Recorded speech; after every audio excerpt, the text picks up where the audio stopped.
여러분, 지금 제가 영어 대화를 들려드릴 텐데요. 이 세 가지 그림 중에 대화 속에서 묘사되지 않은 그림을 한번 찾아보세요. Look at this fancy apartment. I love it. If I lived here, I could see the whole city from my window. Yeah, but don't you think it's a bit noisy? Now, look at this one, the cabin in the forest. If I had a house like that, I would wake up to birds singing and drink coffee with this beautiful mountain view. That's true. It looks so quiet and cozy. You could read a book by the fire every evening. Yeah, exactly, and it's perfect for relaxing. No traffic, no stress, just trees, fresh air, and peace. You know what? I think you're right. At first, I wanted a city apartment, but now I'd rather live in that forest house. I knew you'd change your mind. 이 대화 속에 나오지 않은 그림은 무엇이었을까요? 마지막 그림은 대화 속에 나오지 않는 그림이죠. 그럼 여러분 저와 함께 이 대화를 다시 들어보면서 단어들을 확인해 볼게요. Look at this fancy apartment. I love it.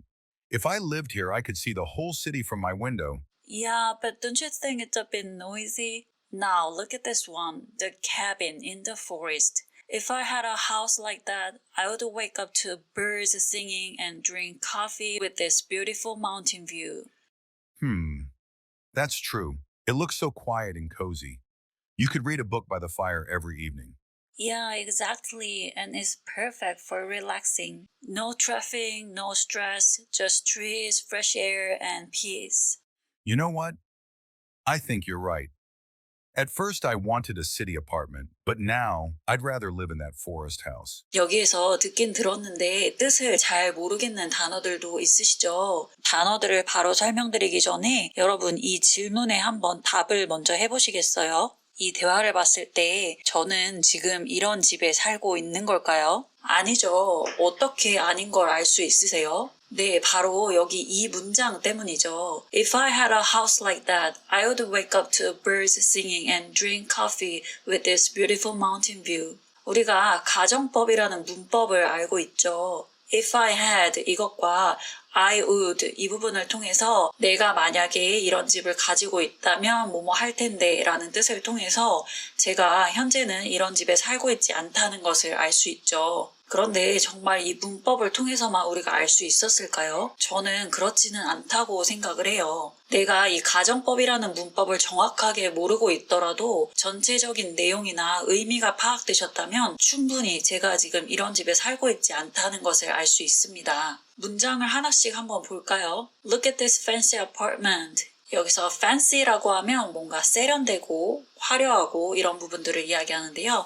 그래서 이 fancy, 세련된 아파트 좀 봐. I love it. 나 그거 너무 좋다. If I lived here, 내가 여기 산다면 I could see the whole city from my window. 도시의 전경을 내 창문을 통해 볼 수 있을 텐데. Yeah, but don't you think it's a bit noisy? 하지만 너 그거 좀 시끄럽다고 생각하지 않니? Now, look at this one. 이제 이걸 좀 봐. The cabin in the forest. The cabin이라고 하면 오두막이죠. In the forest, 숲속에 오두막집. If I had a house like that, 내가 이런 집이 있다면 I would wake up. 내가 깨어날 텐데 to birds singing, 새 소리를 들으면서 and drink coffee, 그리고 커피도 마신다는 거죠. With this beautiful mountain view, 이 아름다운 산의 모습을 보면서 말이에요. 이런 문장을 보거나 듣거나 말씀하실 때 굳이 가정법 if 주어 과거동사 플러스 주어 우드 동사 원형 이렇게 구조적인 것들에 초점을 맞추고 생각하지 마시라는 거죠. 문법을 따져서 의미를 파악하려고 하지 마시고 쭉 흐름대로 조금 따라가는 노력을 해보는 거예요. If I had a car, I would drive to work. 내가 차가 있다면 출근할 때 운전을 할 텐데. 그러니까 실제로는 차가 없는 거죠. If it didn't rain so much.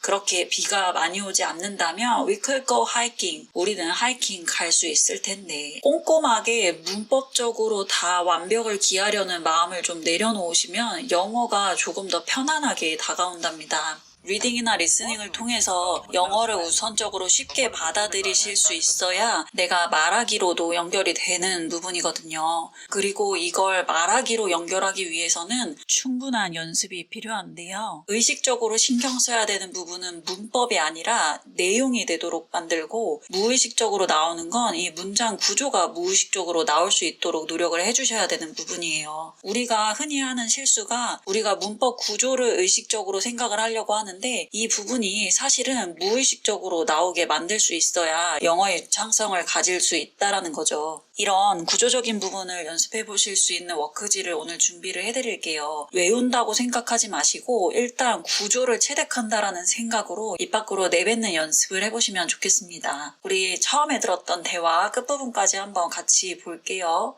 It looks so quiet and cozy. 이거 되게 조용해 보이고 cozy라는 단어도 많이 나오는데요. 뭔가 안락하고 포근한 느낌이 들 때 이 cozy라는 단어를 많이 써요. You could read a book. 너는 책을 읽어볼 수도 있겠다. By the fire. 모닥불 옆에서.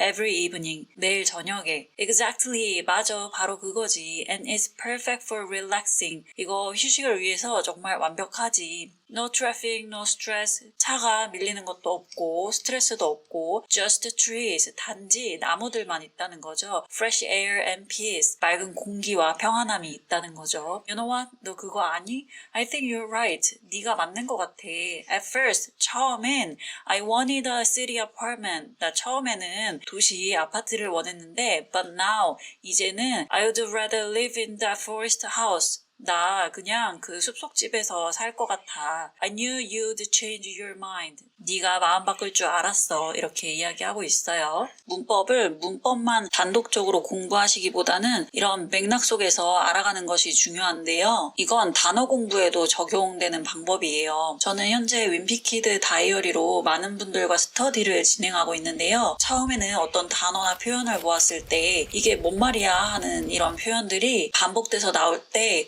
이거 봤었던 건데, 그리고 이후에 또 나오면 이거 또 나왔네. 이거 이러이러한 뜻이잖아. 그리고 종국엔 이 단어에 대한 특별한 의식 없이도 자연스럽게 받아들이시고 의미를 파악할 수 있게 되는데요. 여러 가지 표현들이 있는데 오늘 소개해드릴 표현은 유독 이 책에 정말 많이 나왔던 come up with라는 이 표현을 소개를 해볼게요. 일단 다 아는 단어죠. come도 알고 up도 알고 with 이것도 알아요. 근데 이걸 다 합친 come up with 이게 무슨 말일까요? 오늘은 제가 이 설명을 바로 드리지 않고 예문을 통해서 문맥 속에서 이 의미를 터득을 해볼게요. 이 장면은 주인공이 학교에서 로봇을 만드는 수업에 대한 에피소드인데요. 문맥 속에서 이 come up with의 의미를 한번 알아볼게요. But Mr. Daniel, 하지만 다넬 선생님이 이야기하셨죠. told us, 우리에게 We don't have to build an actual robot. 우리가 실제 로봇을 제작을 할 필요는 없다고. We just need to. 우리는 단지 뭐뭐 할 필요만 있다고 하네요. come up with. 요 come up with 그대로 놔둔 채로 한번 넘어가 볼게요. 우리가 come up with 할 필요만 있다라는 거예요. ideas. 어떤 아이디어에 come up with 할 필요만 있다고 하네요. for what our robot might look like. 우리 로봇이 어떻게 생겼을지에 대한 아이디어, 그리고 and what kinds of things, 어떠한 종류의 것들, it will be able to do, 그게 할 수 있을 것 같은 일들이 무엇인지에 대한 아이디어를 come up with 할 필요만 있다라고 이야기를 했어요. 그래서 주인공 그렉이 칠판 가득 아이디어를 적는데요. 로봇이 내 숙제를 해주고 설거지도 해주고 아침 식사도 만들고 내 이도 닦아줄 거라는 아이디어를 냈죠. 이렇게 아이디어를 내고 나서 그 다음에 또 come up with가 들어가는 문장이 나와요. Everybody was pretty impressed. 모두들 꽤 인상이 좀 깊었던 거죠. With my ideas. 내 아이디어에 다들 놀라한 거죠. But it was easy. 하지만 그거는 쉬웠대요. To come up with them. 여기서 them은 아이디어를 말하겠죠. 내가 그 아이디어에 come up with 하는 건 쉬웠다고 하네요. 이 두 가지 문장을 통해서 come up with라는 표현에 대한 감이 좀 오실까요? 아이디어에 come up with 하다 라는 말이 반복적으로 나오고 있는데요. 바로 아이디어를 생각을 해내다, 무언가를 고안해내다 라는 뜻이 된답니다. I've come up with a plan. I've come up with a plan. How did you come up with an idea like that? How did you come up with an idea like that? I've come up with nothing. I've come up with nothing. 우리가 영어 공부를 함에 있어서 중요한 부분은 내용을 파악하고 나의 생각이나 의견, 경험을 말할 수 있는 것이지 문법이나 이런 형식적인 부분에 너무 매몰돼서는 안 된다라고 말씀을 드리고 싶어요. 정작 내가 이야기하고 싶은 것들을 못하는 사태가 발생하지 않도록 문법과 같은 부분들은 구조를 체화하려고 노력해 보시면 좋겠고요. 오늘 공유드린 워크지로 가정법 부분, 이 부분에 있어서만이라도 영어 구조를 내 것으로 온전히 한번 만들어 보셨으면 좋겠습니다. 오늘도 저와 함께 끝까지 영어 공부해 주셔서 감사드리고요. 오늘 내용이 도움될 것 같은 지인들에게 이 영상을 공유해 주세요. 지금까지 영어 기회세였습니다.